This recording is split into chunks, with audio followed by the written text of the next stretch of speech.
champion select. We'll see what he brings to the Rift. First ban going to be Poppy, seen it in top lane, seen it in jungle, seen it in support, so last game. So that's going to be taken away alongside GP, Alistair, and Tam Kench. And I wonder if Kalista will finally be open. It was banned the last 2 games. It is not. Because now G2 says, you know what? We do not want to risk you get first rotation Kalista. So obviously, they don't want to first pick the Kalista itself because there are all of these super top picks they want to get. And then Fnatic will just take Kalista in the first rotation. And that's what G2 wants to avoid. With the last ban coming in, Lulu could easily be one. But I don't think you need to ban Lulu against G2. Because I think if Perks plays Lulu, that's good for you. And if Kikis picks Lulu, he's not on the tank top lane and he doesn't look that comfortable. So I like what Fnatic is doing. Sure, he's not on a carry and that will maybe hamstring the lineup. Shen was the final ban. This is still 6-1. We don't have the rework Shen. Played that this morning. Actually pretty good. But first pick will be Corki. Flex comes out, instantly logged in, waiting for Fnatic's picks. Yeah, so again, G2 didn't want Kalista to go over on the side of Fnatic, but then first picking the other AD carry, the 2 top tier AD carries, Corki and Kalista at the moment. I still want to see Corki mid lane. We haven't seen it in Europe. It is so good. Thing is, when Kalista gets banned away, the value of Corki AD carry just goes up and up. But Fnatic can be so happy with the start to this pick and ban phase. You leave Lulu open, you don't jump into that trap. You take away a tank as well from Kikis, and you get Lissandra as a flex pick in your first rotation. Always fantastic. Yeah, and you get Graves, which is another bonus. Pick, and Graves are just fantastic right now. Love watching some Graves with that Thunderlords, and waiting for the next 2 pickups from Gamers 2. Looks like they're thinking about going for their bot lane here, and if they do lock in the Lucian, who is another one down from Kalista in terms of top AD carries, that would mean a mid lane Corki. But it's way too early to show it for G2. There's no reason to pick it right now, unless you're afraid of Reckless taking that Lucian. But now you're already showing, basically you're showing your bottom lane and you're showing your mid lane. And Fnatic has already picked a champion who's very good at engaging onto these AD carries. Fnatic can now basically say, okay, we know what they're building, double AD carry composition. We need something that can dive that back line, because they're going to be so squishy. There's no split pushing component for G2 at all, so it's going to be grouping. They might have one guy up top lane, but Kikis again has mainly played tanks, so that's what you're expecting. So Fnatic can also just say, let's draft a super... Either we draft a 1-3-1 split push comp with double TP from potentially Lissandra, and we just always push down side lanes and the AD carries can never group. Or we just draft a massive teamfight comp with a lot of hard engage, and we just smack down the AD carries. And they could already do either with the flexibility you have from Lissandra and Graves. It just seems weird picking double AD into Lissandra, who one of her greatest strengths is buying time by jumping in, popping her ultimate. The AD carry can't push forwards into her. And then you just don't do anything for like 2.5 seconds. I like almost everything Lissandra offers against double AD carry, as you just mentioned, because she is also a fine split pusher. You can run teleport on her, you can put her in a side lane, and she can fast push these waves very effectively. Has great TP flanks against AD carries. And because Braum has come in as well for G2, there's no hard disengage. I would have expected then maybe a Morgana or Janna to kind of stop this engage from Lissandra from taking down an AD carry, but Braum doesn't really offer that. He has a massive zone he can give you. He has great ability to single out a target, but he doesn't offer hard disengage. Or if they asked them to all group up in a bottleneck so he can ult them all at the same time, that would work. But yes, in open ground in like mid lane, for example, that's not going to work out. Ezreal was picked up with the Trundle, so probably going to see that AD carry. Have seen mid lane Ezreal as well. It's a tough comp for G2 to play. Like, there's zero frontline. You have a 1-4 setup with Fiora as the split pusher, and you want to then group Corki, Lucian, Nidalee together to siege. But Fnatic can obviously see that. They should just pick some... If they want to put Lissandra top, you just pick wave clear here. You can easily take Lissandra into Fiora, and as long as your jungler is nearby and you don't obviously fall super far behind to an enemy jungle gank, and Fiora will then outscale and snowball out of control, that lane is very even in the start. And Lissandra can honestly just push it, and then you can take a wave clear mid. Or, potentially, you can go for like an Olaf if you want to go crazy and you want to like try and fight their Fiora early on, but I don't think that's necessary for Fnatic, and we talked about the hard engage. What's better against multiple AD carries? A Malphite. Malphite boys. And the Nidalee lock-in as well, we saw it once before, I believe it was from Gileas. And Nidalee. It was not excellent, and we'll just have to see how it works. Like, I just don't think it's as strong as the top-tier junglers right now. No, and I think Nidalee is just so tunneled on like one or two things she does okay. Apart from that, she's bad at everything else. Yeah. She can't tank anything. Like, her ganks requires you to have CC in lane to kind of set her up for the gank. She's super strong if she gets to one-on-one you know, in the early game. And then she can group and start sieging with long-range spears, but you often don't get enough gold to get enough AP to make those spears really strong. So her value out of sight of the early game, like the first 15 minutes, just like drops big time. Where Graves, who can build very Bruiser-ish, you know, more, and he builds Sterak's Gauge, he has a very strong team fight then. Nidalee just runs in and gets like one shot and it's just gone. Yep, all of those points are very, very true, Martin. But there we go, have the coaches shaking hands as their teams enter the Rift very, very shortly. But here we have the full compositions ready to go. And as we get into this one, make sure you tweet at LOL Esports using those hashtags G2win or Fnatic win. We'll be seeing on who you think will be taking this game as we get into the Rift. But not too long now before we get into this. Just waiting it out, just slow. Waiting for opportunity.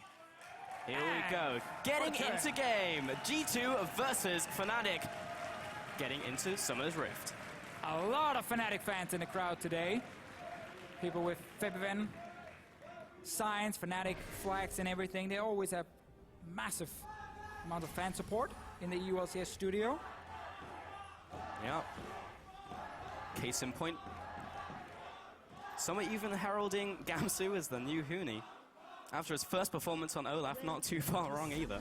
I mean, he had a great start. Yeah. But then we haven't really seen Gamsu There's still time. do that much. But now he's on Malphite. So. Yeah. So Malphite is not a Huni champion. That is for sure. Unless he's like full AP Malphite and he will surprise us. Who knows? Or the Iceborne Gauntlet build, which is fantastic. I think that is fantastic. And I think it's good. I think so too. In this setup as well. You get early armor, cooldown reduction against the Fiora. Obviously, Fiora will do really well in lane against Malphite. She's always done well against him because she has the true damage. She has to sustain. And then later on in the game, Malphite can't really touch her. But you're not looking to 1v1 Fiora. You're looking to TP in, look at 280 carries, and say goodbye. Hopefully because you hit the ulti, not because you miss it. Of course. Well, Spirit going into the bottom side of his jungle with Gamsu, and looking for the lane swap-ups that are already settled for the double jungle. Has this been read out, though? It looks like it, as Kickers has gone down. It's so often when we see these very obvious lane swaps, and there's no invade coming, because it's also harder to invade now, where minions are spawning at 130. So once you commit to one side, you have to like instantly move back to the other side to then do a camp if you want to then mind game them. Oftentimes, though, you just end up on that side anyway, and the team can swap around. So Fnatic will get, G2 will get 2v2 lanes, which is what they want, because let's highlight this again. G2's composition wants to basically win this game in 25 minutes. You have Nidalee, you have double AD carry, so late game teamfights for you are so difficult against double engage, against blue build Ezreal, against even the pillar from Trundle, which can be super annoying for these AD carries when they're trying to like position properly. Only Fiora is the late game insurance for G2, and that's not enough. So getting standard lanes is very good for them, very important, and this is where Fnatic has struggled as well. They always fall behind in standard lanes, because also they pick weaker matchups, like Ezreal into Lucian. That's super unfair.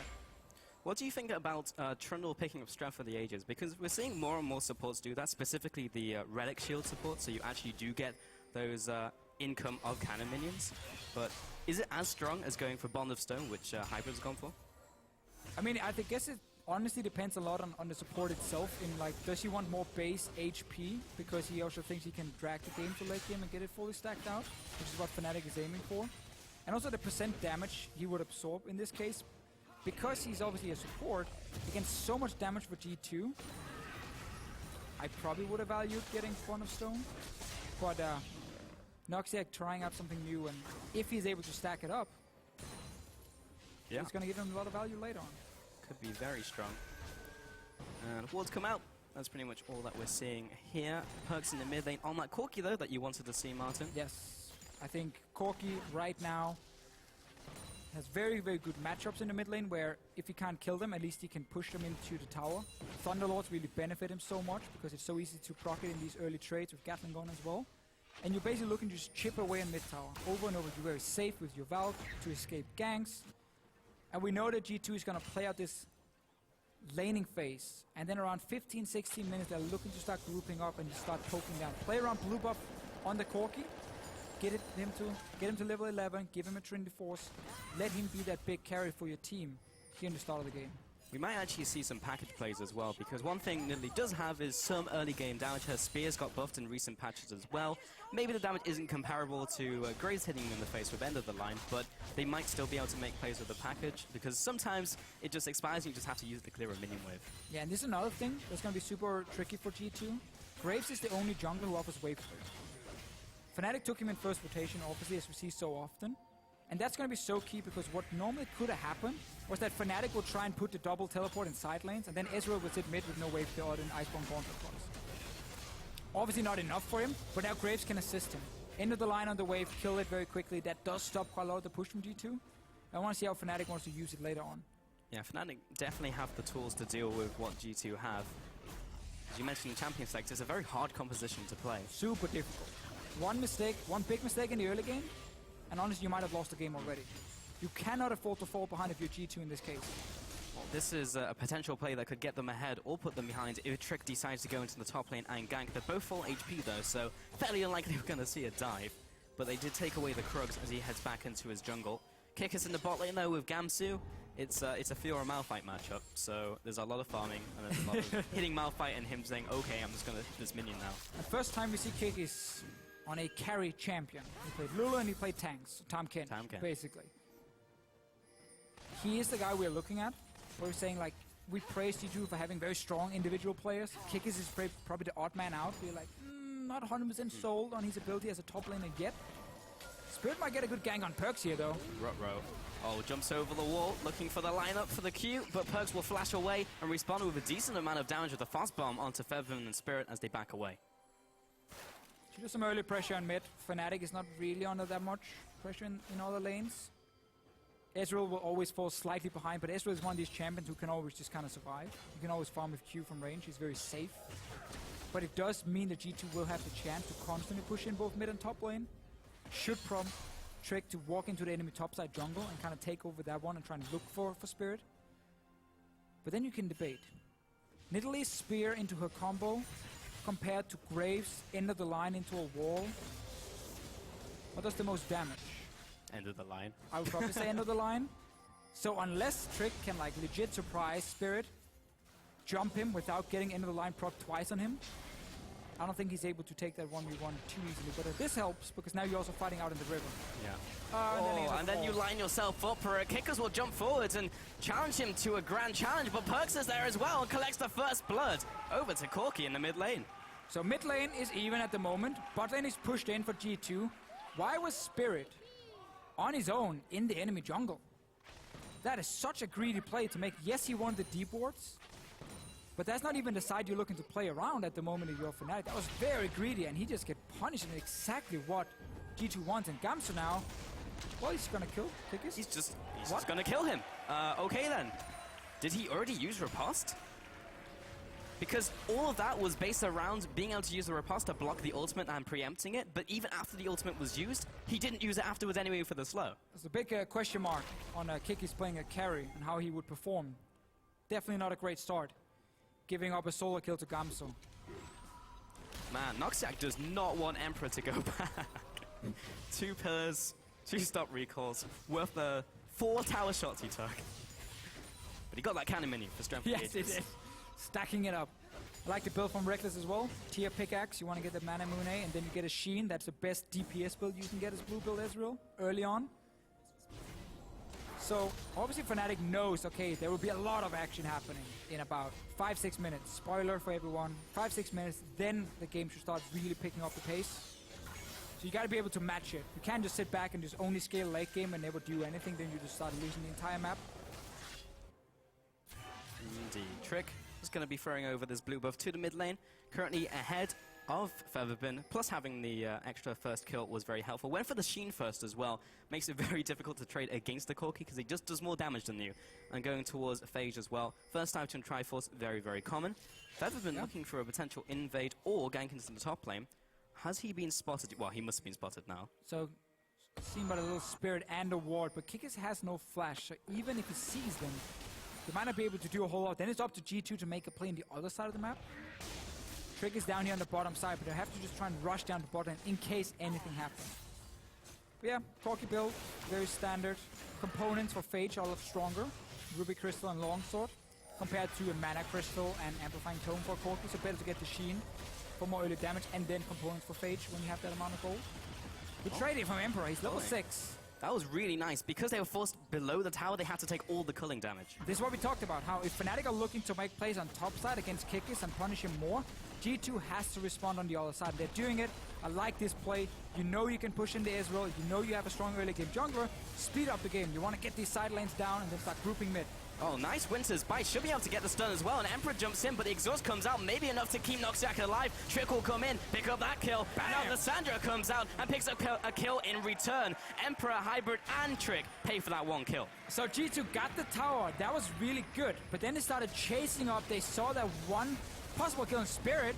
Well, this is not a good situation for Spirit, and he'll just straight up get out-traded by Perks. Fervent and Gamsu are closing in, but they already used their ultimates. The Ice Shot doesn't even land. Nice play by Perks. Spirit been playing a little bit too much dynamic Q here. I mean, first he was in the jungle alone when his waves or his lanes weren't able to help, and now taking that very crazy trade. Anyway, this is a good move by G2, but now they gotta respect double TP. But they see that one proc on Noxiac, they're like, okay, we can go, we can kill them, this is it. And then double TP happens behind them, and now you're basically done. Like, there's so little you can do when this happens.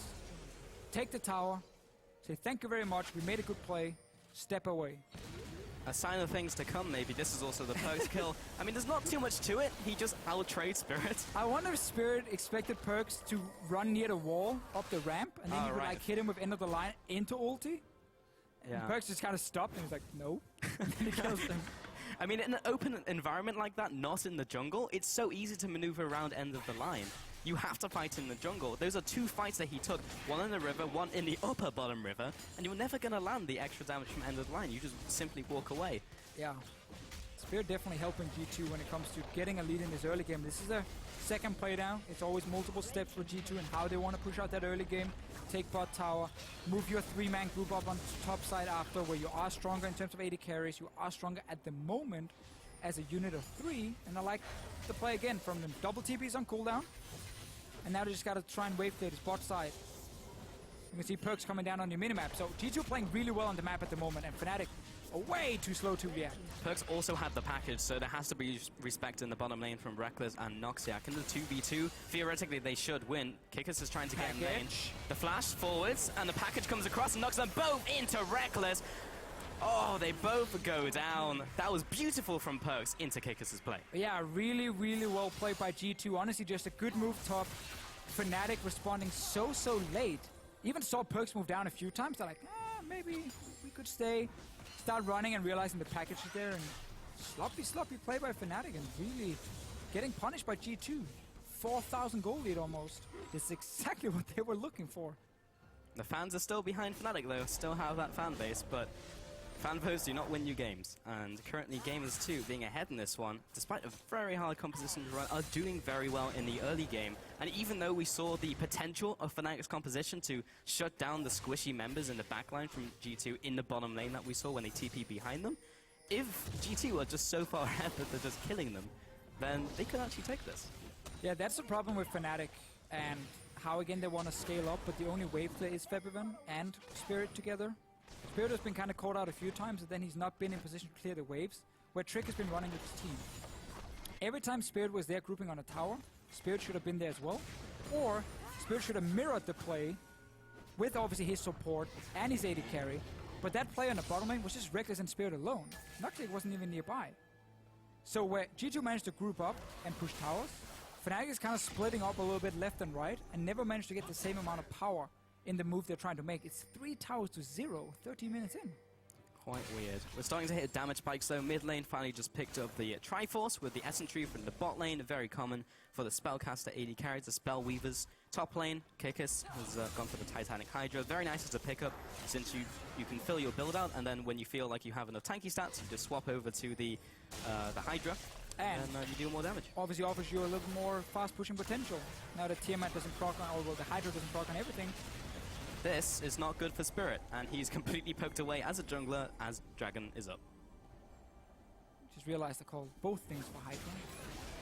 The damage component doesn't now proc on everything. Titanic Hydra does proc on everything and help you push out I knew what the you way. meant, so I had to think about it for a second. I just always call it Hydra. Anyway, G2 once again are getting to do exactly what they want with their composition.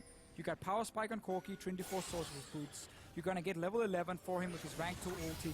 And now you're just looking to group. You're honestly just looking to have Trick, play around perks, rotate Emperor in once he pushes out his lane down bot lane, and move him into mid lane. Constant chip away and tower, chip away and tower. You need pink wards though, behind you and next to you. Because you gotta spot that TP flank. You can see the pink ward here, near the mid lane bush. On top side, there's the same pink ward if you look at your minimap on the bottom side. So G2 is obviously investing everything towards mid lane, and they're trying to block every way possible for Fnatic to TP flank. Because that's the only way Fnatic can punish G2 at the moment. Yeah, but even if they get close to punishing them, the ultimates from both Lissandra and Malphite will one-shot the backline. If they stack up, yeah. We've already seen it once this game. And that's what G2 cannot afford. Because now you have the lead, now you have the tempo, you have to push. Don't overextend and then lose everything. So Emperor is apparently running 18-12-0, so not going with the mind game build that we were talking about earlier, but is running mana regen on his glyphs. So still confusing to me. I just don't see it. Oh, it has so little value. The maths just doesn't add up. Now he also builds Essence Reaver, so like he has plenty of mana, and that little extra amount from his runes are gonna do absolutely nothing. He's your next to Q every 3 minutes. Well, if he kills some of that Q, yeah, the value. then we see the value. Yeah. Not this game, but at some point it will. Kikis heading down. He'll be finding Gamsu. Or Gamsu will be finding Kikis more likely. And he'll head into the middle lane. However, Featherman is split pushing the bottom lane. He will get this outer turret and has teleport. G2 has to all in for this one, but the problem is that allows Featherman also to TP in. There's sadly not a great ward for him. The rest of Fnatic is here to defend. And that will be forced off. It's good though, and Gamsu will have to block it, and into the line of the spear coming in from Trick will chunk him out of the fight as well. He's only gone for armor right now because he's been itemizing against Kickers, and now he's grouping. Nidalee is shrekking him. And we talked about this, how Fnatic, in order to really play their comp and use double TP, it's Ezreal sitting mid. He doesn't have proper wave clear. Iceborne Gauntlet offers him a little bit of it, and yes, okay, if he has enough time, he can take it down, but they'll always give G2 some hits on tower. Spirit has to always be there first, and when the minion wave is building up, he used to use end of the line on it to clear out as much as possible in order for this double TP to work at the moment where G2 are so strong. But we've just seen Fnatic fall further and further behind. Trade tower for tower, but they lost mid tower now, so G2 are looking to go for next step. Sadly, when you play these squishy comps, poke composition, siege comps, the further in you get towards the enemy base, actually the more annoying it gets to play your comp. Because there's so many more ways now Fnatic can put wards behind you and then TP flank you. Mid lane is just 2 wards in the side pushes and then you're kind of safe. Step in further, you know, you need to have like a pink near the Raptor, you need to have a pink up, you know, north of the Raptor, on the other side near the Wolf Camp, like you need to have like 4 pink wards around you. And not even that might save you if there's just a ward in the lane just behind you. There's a stall out period for sure. We've seen it in Challenger as well when people have tried these siege compositions. And if you can get over that hump, you just win. However, that is the chance for the defending team to actually come back in with the aforementioned flanks you were talking about from Fnatic. So they're also taking the top side of the map. It just depends what G2 are going to take off of this. It looks like it's maybe bottom tower. Yeah, Fnatic is doing the same again. They're just trying to trade towers, honestly. Instead of trying to set up for a big team fight here, they're more than happy just taking top tower but lose tier 2 bot tower. That's where I prefer to see a team say, okay, we now traded outer turrets with each other, we've gained some gold. Now we're looking for that team fight play. We just talked about how many wards you can place behind them, how difficult it is for G2 then to push in. And that really slows down the game for G2. But if you keep trading towers, you now only have mid tier 2 to back. And once that is gone, G2 should have full map control and can start setting up for potential Baron. That could be a major problem for Fnatic.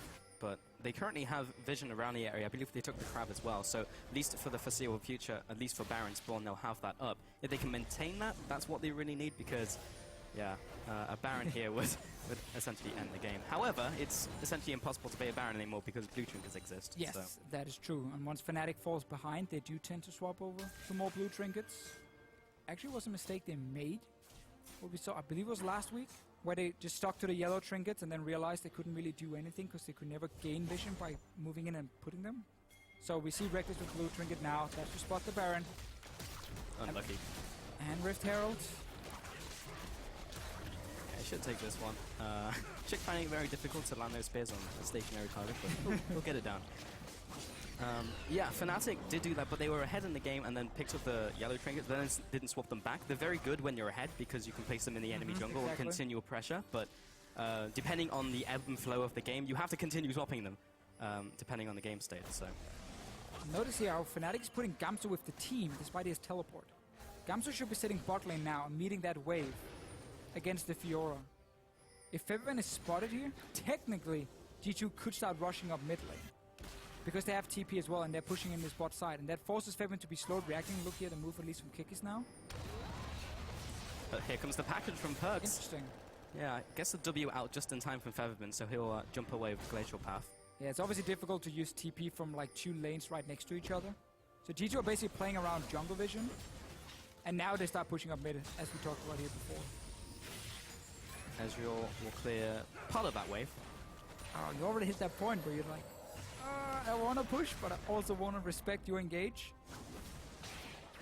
But those Spears landing will help significantly, chunking out Noxiac, the culling as well for more poke, and that may just be enough to start taking away the health of this turret.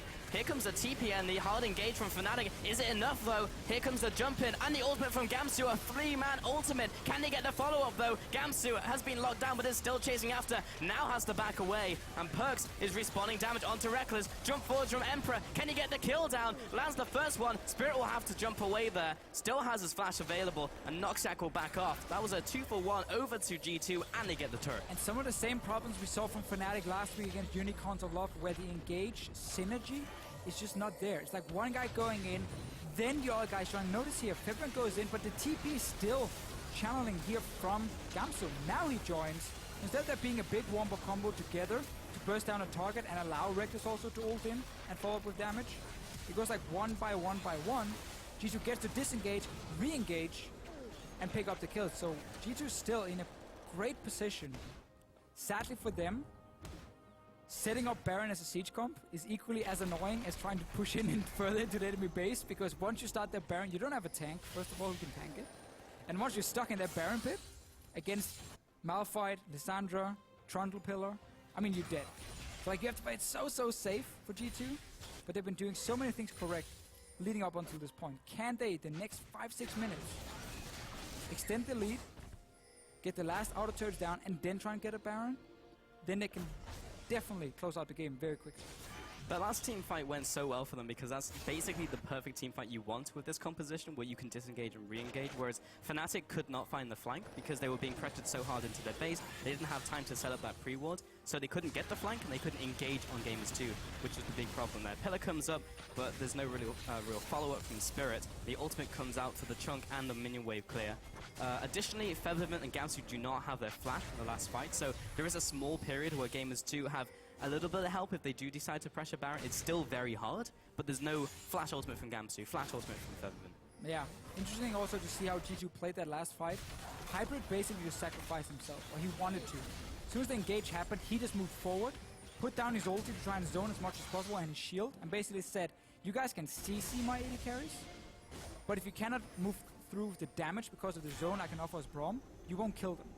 Unless, again, the coordination is perfect for Fnatic and Gamsu and Febiven together hit that target.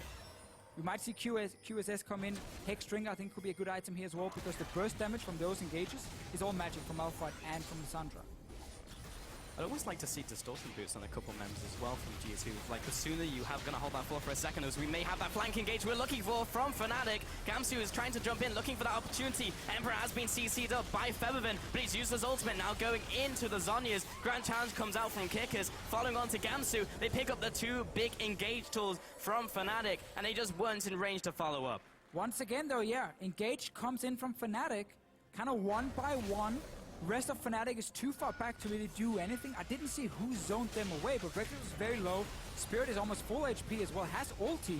Like, your whole combo is built around Ezreal ulti, Graves ulti, on whatever target Gamsu and Febiven locks down, and that burst should kill anyone. But G2 now picked up another win. They didn't even need the Baron. Gamers 2, this could be potentially greedy with the respawn timers. However, they're going in for the win. Pick up the first Nexus turret. They may have to back off now as Spirit comes out, but if they get the pick onto Noxiac, maybe they can take more. They'll just back away as Baron is still alive, and going back and spending all of that gold they used accrued is probably the best thing for them. And the biggest thing from that is they managed to take the top lane inhibitor and have broken that base. G2 right now is just getting everything. Honestly, Fnatic were way too slow in the early game. It is one of the issues Malphite has, that he's no way of stopping you from pushing down his tower. So like when G2 were just grouping so quickly with Nidalee, with Lucian, with the Braum, Fnatic should just mirror the exact same thing, either as defense with Graves wave through, or down to take towers at the same pace. But it was always so slow, and then got caught out, ended up dying for it. Spirit gives up like 3 early kills. Really strange first 15 minutes from Fnatic, and G2 has honestly been playing this comp extremely well. And that's why they're now so far ahead. Yeah, we never said it was a bad comp, we just said it was a hard one to play. Sure, They've been playing it very well. The look of concern there from Daylor, and we were heading into this game saying, well, G2, they've done very well, but they've stomped out some weaker teams. How will they perform against Fnatic? They're doing extremely well against one of the top teams. This has really been a benchmark game for Gamers 2. Now we're still back in the same situation, where G2 feel like they might need Baron to close out the game, but setting up that Baron is basically the comeback, potential comeback for Fnatic. Yep. And I guess G2 would have loved to get Inhibitor down on the bottom side of the map, so you had the super minions pushing there, instead of top side where it's too easy for Fnatic to clear them out and still be around the Baron.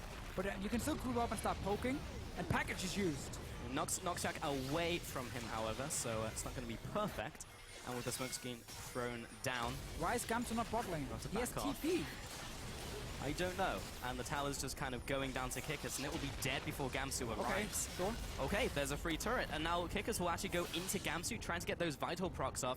Gamsu realizes it's too easy for him, will just have to back off to the mid lane, maybe try and engage. Emperor's a little bit chunked, so is Perkz. Perkz is just in the base for some reason. He will just flash out of there. And now Noxjack has taken the chunk.